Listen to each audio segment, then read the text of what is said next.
बोलो तुलसी मैया की जय हो, बोलो विष्णु भगवान की जय हो।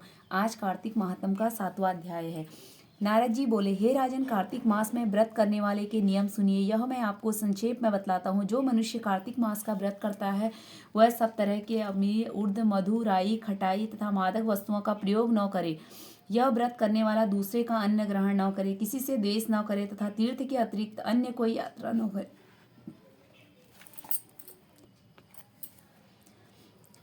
देवता, वेद, ब्राह्मण, गऊ, व्रती नारी, राजा तथा गुरुजनों की निंदा न करे। यह व्रत करने वाला दाल, तिल, पकवान, क्रय किया हुआ भोजन ग्रहण न करे। चुगली, निंदा न करे। किसी भी जीव का मांस छूना, पान में चूना, नींबू, मसूर, बासी व जूठे अन्न का प्रयोग न करें।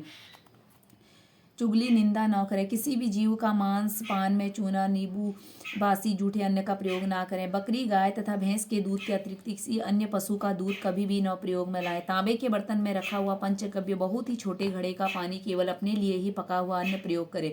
कार्तिक मास के व्रती सदा ब्रह्मचर्य ही रहे। पृथ्वी पर सोएं और दिन के चौथे पहर में केवल एक बार पत्तल पर भोजन करें। यह केवल नरक चतुर्दशी को तेल लगा सकता है, अन्य तिथियों में बिल्कुल नहीं है। कार्तिक मास को व्रती मनुष्य सिंगाड़ा, प्याज, मट्ठा, गाजर, मूली, इन सब वस्तुओं को बिल्कुल प्रयोग ना करें।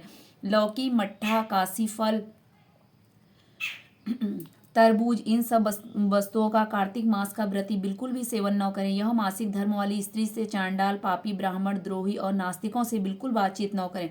उपयुक्त मनुष्य कुत्ते तथा कौओं द्वारा दृष्ट पका सूतक के समय का भोजन 2 बार पकाया हुआ तथा जला हुआ अन्न न खाएं। भगवान विष्णु को प्रसन्न करने के लिए अपनी शक्ति के अनुसार चंद्रायण आदि व्रत करें और उपयुक्त नियमों का पालन करें। कार्तिक का व्रत करने वाला मनुष्य प्रतिपदा को कुम्हड़ा, द्वितीय को कटहर, तृतीय को तरुणी स्त्री, चतुर्थी को मूली, पंचमी को बेल, षष्ठी को तरबूज, सप्तमी को आंवला, अष्टमी को नारियल, नवमी को मूली, दसवीं को लौकी, एकादशी को परवल, द्वादशी को बेर, त्रयोदशी को मट्ठा, चतुर्दशी को गाजर तथा पूर्णिमा को साग, यह वस्तुओं का प्रयोग ना करें। आंवले का प्रयोग रविवार को न करें। व्रती इन दिनों शाकों में कोई साग का सेवन करना चाहे तो पहले ब्राह्मण को देकर आए।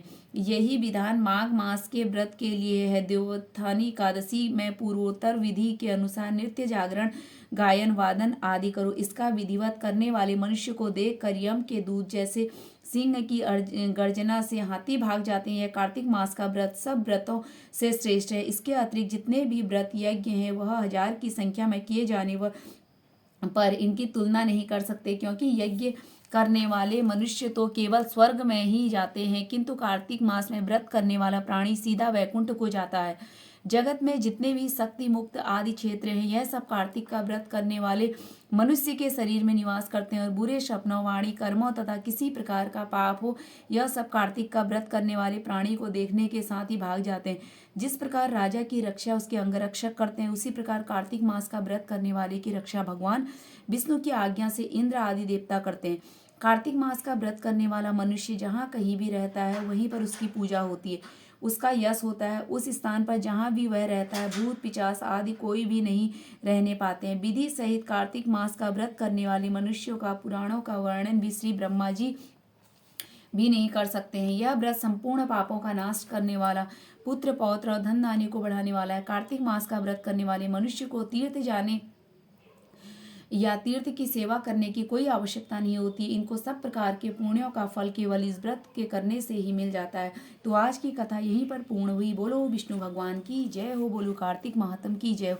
वैज्ञानिकों का कहना भी है कि तुलसी में ऐसे बहुत से गुण पाए गए हैं जो मलेरिया, ज्वर, मंदाग्नि आदि अनेक रोगों का नाश कर दिया करते हैं। परंतु जब वह सालीग्राम मिश्रित जल हो, यानी वो एक स्वर्ण मिश्रित एक ऐसा पत्थर होता है जो गंडकी नदी में पाया जाता है, स्नान किए जल के साथ मिला देने पर वह तो महाऔषधि का काम करने लगती है। तो बोलो तुलसी मैया की जय हो, बोलो जय जय तुलसी माँ, जय जय माँ तुलसी मैया की जय हो।